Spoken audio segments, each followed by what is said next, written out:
Hello students, मैं अजीज़ बोहरा आप सभी का अपना वाले यूट्यूब चैनल में स्वागत करता हूं। इस वीडियो से और यूट्यूब से मेरी जो भी अर्निंग हो गई है, जो अर्निंग हो रही है, उसका 10% गरीब बच्चों को फ्री एजुकेशन प्रोवाइड करने में किया जाएगा, तो सपोर्ट करते रहिए। तो आज हम 12th class physics chapter number 1 electric charges and fields का एनसीईआरटी के टेक्स्ट बुक में गिवन एग्जाम्पल नंबर 1.3 सॉल्व करेंगे। इस एग्जाम्पल को मैं बहुत ही अच्छे से, बहुत ही ईजी वे में एक्सप्लेन करने वाला हूं, इसलिए इस वीडियो को पूरा देखिएगा। और अगर अभी तक आप लोगों ने हमारे चैनल को सब्सक्राइब नहीं किया है तो चैनल को सब्सक्राइब कर लीजिए, बेल आइकन को भी प्रेस कर दीजिएगा ताकि नए वीडियोस के नोटिफिकेशन आपको समय पर मिलते रहे।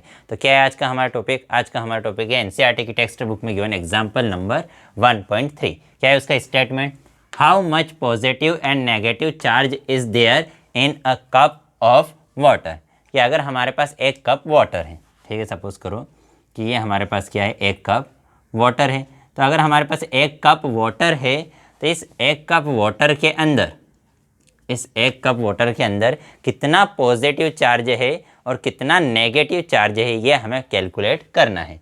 तो देखो, हमें ये नहीं गिवन है कि इस वाटर का मास कितना है, कि 100 ग्राम वाटर है कि 200 ग्राम वाटर है। तो हमने कंसीडर कर लिया कि इस वाटर का मास कितना है, 250 ग्राम। वाटर का मास हमने कितना कंसीडर कर लिया, 250 ग्राम। अब हमें पता है कि जो वाटर का मॉलिक्यूलर मास होता है, वाटर का मॉलिक्यूलर मास कितना होता है, 18 ग्राम। वाटर का मॉलिक्यूलर मास कितना होता है, 18 ग्राम। इसका मतलब क्या है कि वाटर के एक मोल में, कि अगर वाटर का एक मोल है तो वाटर का एक मोल कितने ग्राम के इक्वल होता है, 18 ग्राम के इक्वल। अब फिर से वही बच्चों को यही कन्फ्यूज़न होता है कि एक मोल होता क्या है, कि अगर हम वाटर के कितने हम मॉलिक्यूल्स ले लें, वाटर के अगर हम 6.02 इंटू 10⁻23 मॉलिक्यूल्स लेते हैं। कितने मॉलिक्यूल्स? 6.02 इंटू 10⁻23 मॉलिक्यूल्स अगर लेते हैं, कि अगर 6.02 इंटू 10⁻23 मॉलिक्यूल्स लेते हैं, कि वाटर का एक मॉलिक्यूल लिया, 2 मॉलिक्यूल, 3 मॉलिक्यूल, 4 मॉलिक्यूल, 5 मॉलिक्यूल, ऐसे हमने कितने मॉलिक्यूल्स इकट्ठे कर लिए, 6.02 इंटू 10⁻23 मॉलिक्यूल्स अगर वाटर के हमने इकट्ठे कर लिए, तो उसका मास कितना रहेगा? उसका मास रहेगा 18 ग्राम। ठीक है, तो उसी को हम क्या कहते हैं, 1 मॉलिक्यूलर मास। कि अगर इतने मॉलिक्यूल, इस नंबर को ही हम क्या कहते हैं, 1 मोल। 6.02 इंटू 10⁻23 मॉलिक्यूल्स को ही हम क्या कहते हैं, 1 मोल। कि किसी भी सब्सटेंस के अगर हमारे पास इतने मॉलिक्यूल्स है तो हम क्या कहेंगे कि वो उस सब्सटेंस का हमारे पास कितना है, 1 मोल है। कि अगर वाटर के इतने मॉलिक्यूल्स हमने ले लिए तो हम कहेंगे कि हमारे पास कितना वाटर है, 1 मोल वाटर है। तो इतने वाटर कि अगर इतने मॉलिक्यूल्स है तो उसका मास कितना रहेगा, 18 ग्राम। तो 18 gram of water is equal to 6.02 into 10⁻23 molecules. ठीक है, 18 ग्राम वाटर किसके इक्वल है, 6.02 इंटू 10⁻23 मॉलिक्यूल्स के इक्वल। तो इस 18 की मल्टीप्लाई में कुछ नहीं लिखा है तो यहाँ 1 लिख सकते हैं क्या? कोई फ़र्क पड़ेगा क्या? नहीं पड़ेगा। तो जो 1 ग्राम of water, 1 gram of water किसके इक्वल रहेगा, 18 यहाँ पर मल्टीप्लाई में है, इक्वल टू के उधर जाकर डिवाइड में, 1 के मल्टीप्लाई में, इक्वल टू के उधर जाकर डिवाइड में। तो 1 ग्राम ऑफ वाटर किसके इक्वल रहेगा, 6.02 इंटू 10⁻23 मॉलिक्यूल्स अपॉन 18, कि 18 इधर मल्टीप्लाई में था, इधर आकर डिवाइड में। तो 1 ग्राम ऑफ वाटर में इतने मॉलिक्यूल्स रहेंगे। अब अगर हम कितना ले ले, 250 ग्राम्स, कितना ले ले, 250 ग्राम्स ऑफ वाटर। हमने दोनों साइड किससे मल्टीप्लाई करना पड़ेगा, 250 ग्राम से। तो इधर भी 250 ग्राम से मल्टीप्लाई किया तो इधर भी 250 इंटू 6.02 इंटू 10⁻23 अपॉन 18 मॉलिक्यूल्स। ठीक है, तो 250 ग्राम ऑफ वाटर, या अगर 1 ग्राम में इतने मॉलिक्यूल्स है तो 250 ग्राम्स में इतने में 250 से हमने मल्टीप्लाई कर दिया। या यूँ कहे कि इन दोनों साइड, कि यहाँ भी और यहाँ भी दोनों साइड हमने किससे मल्टीप्लाई कर दिया, 250 से मल्टीप्लाई कर दिया। किसी भी इक्वेशन में दोनों साइड किसी भी वैल्यू से मल्टीप्लिकेशन, एडिशन, सब्सट्रैक्शन, डिवीज़न कर सकते हैं। तो दोनों साइड 250 से हमने मल्टीप्लिकेशन कर दिया। मतलब 250 ग्राम ऑफ वाटर में इतने मॉलिक्यूल्स रहेंगे। इसमें कोई डाउट है क्या? नहीं है। अब हमें पता है कि वाटर का मॉलिक्यूल क्या होता है, H2O। वाटर का एक मॉलिक्यूल क्या होता है, H2O। H2O is one molecule of water. तो इसका मतलब इसमें कितने H है, इसके अंदर 2 H है। H कितने हैं, 2, और ऑक्सीजन कितना है, 1।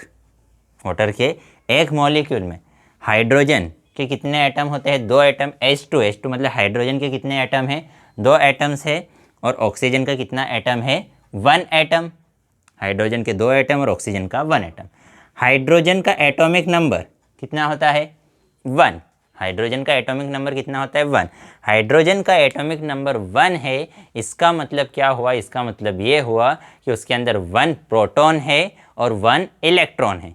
हाइड्रोजन का एटॉमिक नंबर 1 है, उससे हमें क्या पता चला कि हाइड्रोजन में एक प्रोटॉन मतलब एक पॉजिटिव चार्ज है और हाइड्रोजन में एक इलेक्ट्रॉन मतलब एक नेगेटिव चार्ज है। तो अगर अभी हम इलेक्ट्रॉन की बात करें तो हाइड्रोजन में कितने इलेक्ट्रॉन है, 1।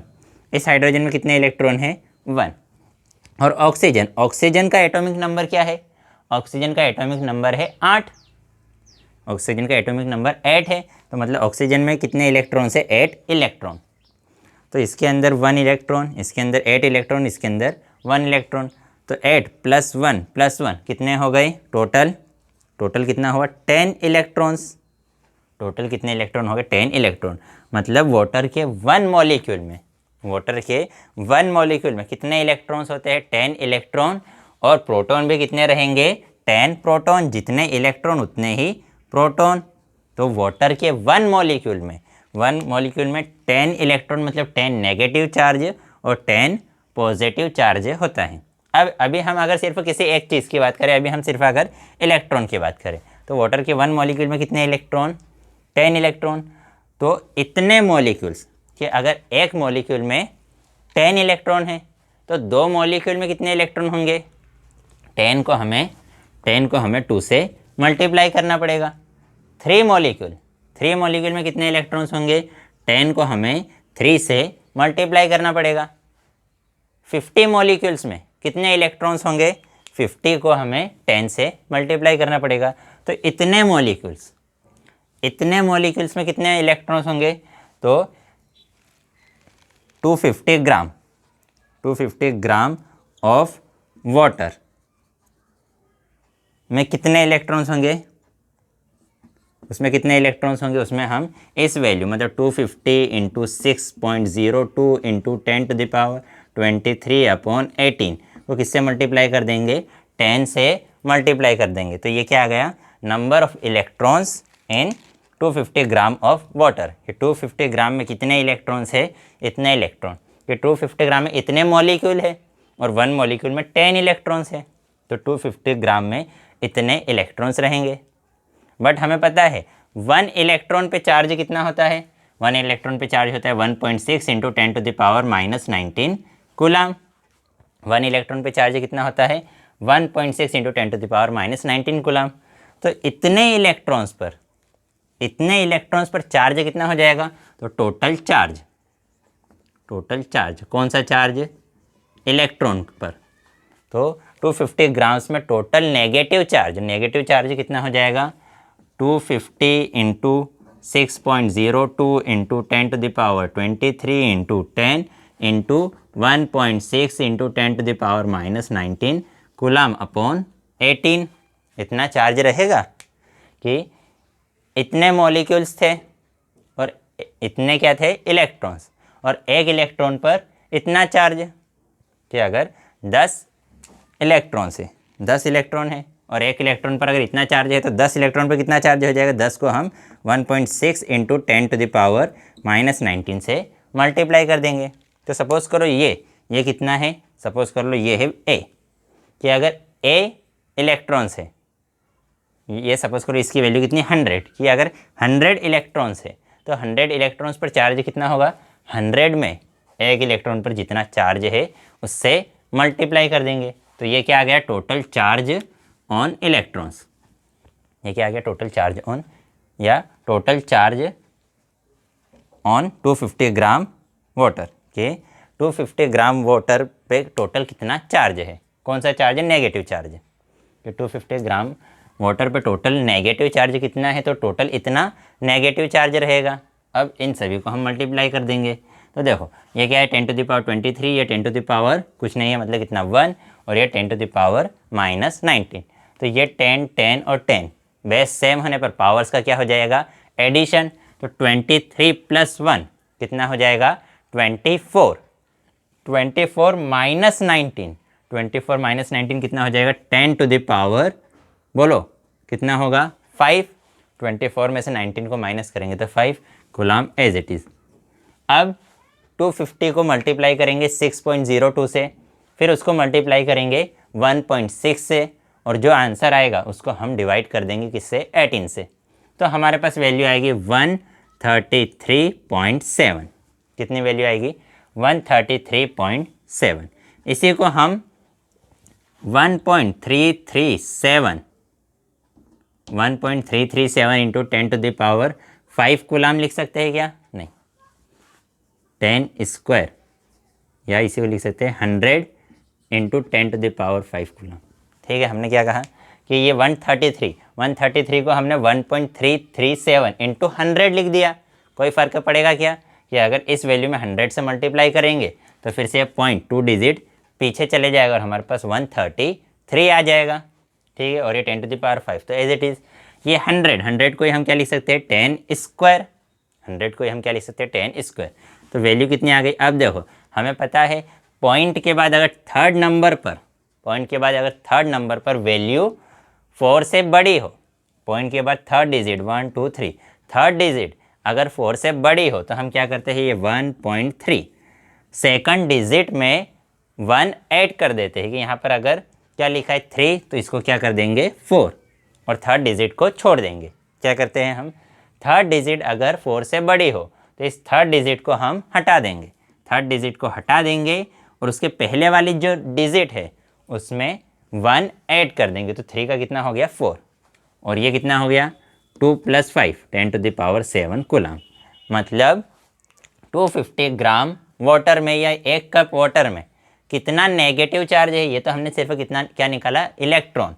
कि टोटल कितना इलेक्ट्रॉन पे चार्ज कितना है, टोटल इलेक्ट्रॉन्स, कि ये इतने टोटल इलेक्ट्रॉन्स थे और 1 इलेक्ट्रॉन पे चार्ज, मतलब इलेक्ट्रॉन्स पर 250 ग्राम में जितने इलेक्ट्रॉन्स है, 250 ग्राम में जितने इलेक्ट्रॉन्स है उस पर टोटल चार्ज इतना, मतलब 1 कप वाटर में इतना नेगेटिव चार्ज है। और जितना नेगेटिव चार्ज रहेगा उतना ही क्या रहेगा पॉजिटिव, मतलब इतना ही क्या है पॉजिटिव चार्ज। जितना नेगेटिव चार्ज है उतना ही पॉजिटिव चार्ज। तो हमसे पूछा था कि 1 कप वाटर में कितना पॉजिटिव और कितना नेगेटिव चार्ज रहेगा। तो हमने क्या कहा, हमने 1 कप वाटर ले लिया, उसमें कहा हमने वो कितना है उसके अंदर वाटर है 250 ग्राम। फिर हमने कहा कि हमें पता है वाटर का मॉलिक्यूलर मास कितना होता है 18 ग्राम। 18 ग्राम मतलब अगर वाटर के 1 मोल एटम ले, 1 मोल मतलब अगर इतने 6.02 इंटू 10⁻23 मोल्स अगर लेते हैं, इतने मॉलिक्यूल्स अगर हम लेते हैं तो इतने मॉलिक्यूल्स का मास कितना होगा 18 ग्राम। तो मतलब 18 ग्राम में हमारे पास इतने मॉलिक्यूल्स रहेंगे। तो 1 ग्राम में 18 यहाँ पर आकर डिवाइड में हो गया। तो अगर 1 ग्राम में इतने मॉलिक्यूल्स है तो 250 ग्राम में कितने मॉलिक्यूल रहेंगे, 250 से मल्टीप्लाई। तो ये क्या आ गया 250 ग्राम में कितने मॉलिक्यूल्स हैं। अब 250 ग्राम में इतने मॉलिक्यूल्स है तो हमने कहा कि 250 ग्राम में इलेक्ट्रॉन्स कितने हैं। तो हमें पता है कि एक मॉलिक्यूल में कितने इलेक्ट्रॉन, कि एक मॉलिक्यूल में 2 हाइड्रोजन और 1 ऑक्सीजन। तो इस पे 1, इस पे 1 और इस पे 8, मतलब टोटल कितने इलेक्ट्रॉन्स हो गए 10 इलेक्ट्रॉन्स, और इतने ही क्या रहेंगे प्रोटॉन। तो हम अभी अगर सिर्फ इलेक्ट्रॉन की बात करें तो टोटल इतने इलेक्ट्रॉन्स कि जितने मॉलिक्यूल्स थे, हर मॉलिक्यूल में 10 इलेक्ट्रॉन, तो हर उसमें हमने 10 से क्या कर दिया मल्टीप्लाई। तो 250 ग्राम में कितने इलेक्ट्रॉन्स रहेंगे, इतने इलेक्ट्रॉन। ठीक है, इतने मॉलिक्यूल्स थे और एक मॉलिक्यूल में कितने इलेक्ट्रॉन्स 10, तो इसलिए उसमें 10 से मल्टीप्लाई कर दिया। तो 250 ग्राम में इतने इलेक्ट्रॉन्स रहेंगे और एक इलेक्ट्रॉन पे कितना चार्ज रहेगा 1.6 इंटू 10⁻19। तो 250 ग्राम पर टोटल इतना नेगेटिव चार्ज, कि इस वैल्यू में हमने 1.6 इंटू 10⁻19 से मल्टीप्लाई किया तो इतना चार्ज रहेगा किसमें 250 ग्राम। कौन सा चार्ज, नेगेटिव चार्ज रहेगा किसमें 250 ग्राम वाटर में। इसको सॉल्व किया तो कितना है वैल्यू 1.34 इंटू 10⁻7 कूलम। तो इतना नेगेटिव चार्ज रहेगा, और जितना नेगेटिव चार्ज उतना ही पॉजिटिव चार्ज, तो इतना ही पॉजिटिव चार्ज रहेगा। क्यों? क्योंकि जितने इलेक्ट्रॉन्स थे उतने ही प्रोटॉन्स, और जितना चार्ज इलेक्ट्रॉन पर होता है उतना ही चार्ज प्रोटॉन पर होता है। बस डिफरेंस क्या है, इलेक्ट्रॉन पर नेगेटिव चार्ज और प्रोटॉन पर पॉजिटिव चार्ज होता है। तो आज की वीडियो में इतना ही। अगर वीडियो पसंद आई हो तो लाइक कीजिएगा, अपने दोस्तों के साथ भी शेयर ज़रूर कर दीजिएगा। अगर पसंद ना आई हो तो डिसलाइक कर दीजिएगा। अगर इस वीडियो से रिलेटेड आपको कोई डाउट हो तो डाउट कमेंट में हमसे पूछ सकते हैं। कोई सजेशन हो तो वो भी कमेंट कर सकते हैं। आप चाहे तो इस का स्क्रीनशॉट ले लीजिए। तो ठीक है, आज के लिए इतना ही। बाय।